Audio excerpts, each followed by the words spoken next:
जब से supreme court ने इलेक्टोरल बॉन्ड यानी चुनावी चंदे पर रोक लगाकर चंदा देने वालों के नाम सार्वजनिक करने का आदेश दिया था, तब से विपक्षी पार्टियों को तो छोड़िए, देश के आम जन की उत्सुकता इस मुद्दे पर बढ़ी हुई थी। उत्सुकता इसलिए भी क्योंकि इसका खुलासा लोकसभा चुनाव से ठीक पहले होने वाला था, परंतु कल एसबीआई ने इस पर भी पानी फेर दिया। क्या है पूरा मुद्दा, ये समझते हैं। नमस्कार, मैं हूं नरिंदर साहनी, आपका स्वागत करता हूं ऑब्जर्वेशन ऑफ वर्ल्ड में।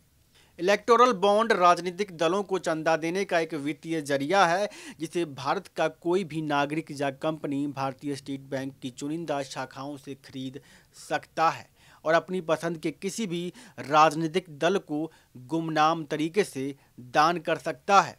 मोदी सरकार ने इलेक्टोरल बॉन्ड योजना की घोषणा 2017 में की थी।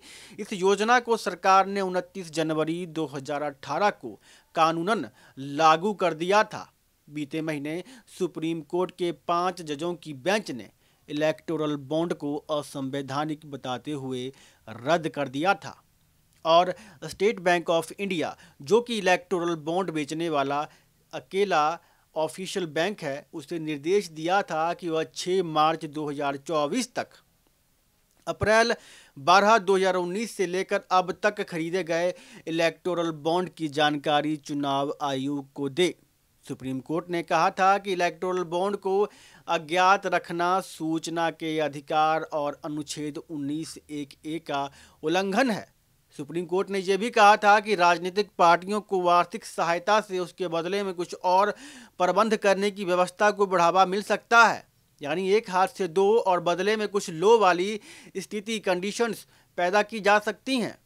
चुनाव आयोग को ये जानकारी 31 मार्च तक अपनी वेबसाइट पर जारी करनी थी, परंतु कल ही एसबीआई ने इसी को लेकर सुप्रीम कोर्ट में रिट याचिका डाल दी और कहा कि राजनीतिक पार्टियों को चंदा देने के लिए खरीदे गए इलेक्टोरल बॉन्ड की जानकारी चुनाव आयोग को देने के लिए 30 जून तक का समय दिया जाए।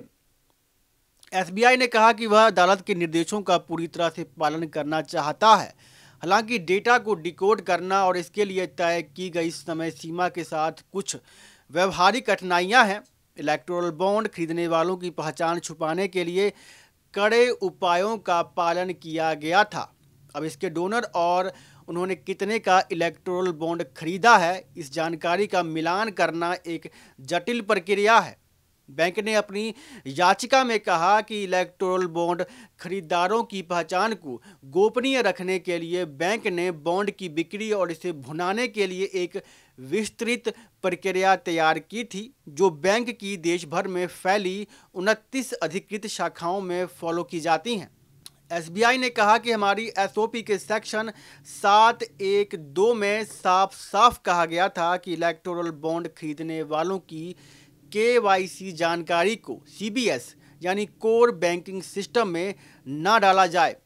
ऐसे में ब्रांच में जो इलेक्टोरल बॉन्ड बेचे गए हैं, उनका कोई सेंट्रल डेटा एक जगह पर नहीं है, जैसे खरीदार का नाम, बॉन्ड खरीदने की तारीख, जारी करने की शाखा, बॉन्ड की कीमत और बॉन्ड की संख्या। ये डेटा किसी सेंट्रल सिस्टम में नहीं है।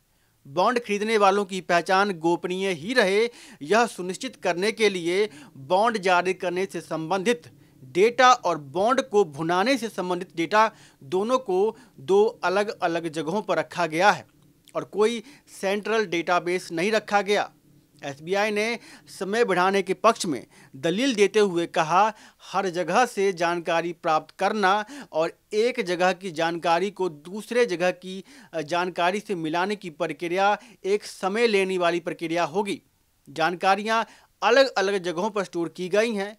कुछ जानकारी जैसे बॉन्ड की संख्या आदि को डिजिटल रूप में स्टोर किया गया है, जबकि अन्य विवरण जैसे खरीदार का नाम, केवाईसी आदि को फिजिकल रूप में स्टोर किया गया है। ऐसा करने के पीछे हमारा उद्देश्य था कि योजना के तहत किसी भी तरह से बॉन्ड खरीदने वालों की पहचान जाहिर ना हो। बैंक ने कहा है कि 22,217 इलेक्टोरल बॉन्ड को राजनीतिक दलों को चंदा देने के लिए खरीदा गया। चूँकि डेटा के 2 अलग अलग सेट हैं, ऐसे में हमें 44,434 जानकारियों के सेट डिकोड करना होगा, मिलाना होगा और उनकी तुलना करनी होगी। कोर्ट के समक्ष बैंक ने अपनी दुख भरी कहानी तो सुना दी, पर विपक्षी पार्टियों को इसमें एक साजिश नजर आ रही है। कई नेताओं ने इस मुद्दे पर कमेंट किया है और कहा है कि ये सरासर मोदी जी को बचाने की साजिश है। पर महत्वपूर्ण है आपका कमेंट। इस मुद्दे पर आप अपने विचार कमेंट के माध्यम से जरूर व्यक्त करें। जानकारी अच्छी लगे तो लाइक और शेयर जरूर करें। धन्यवाद। जय हिंद।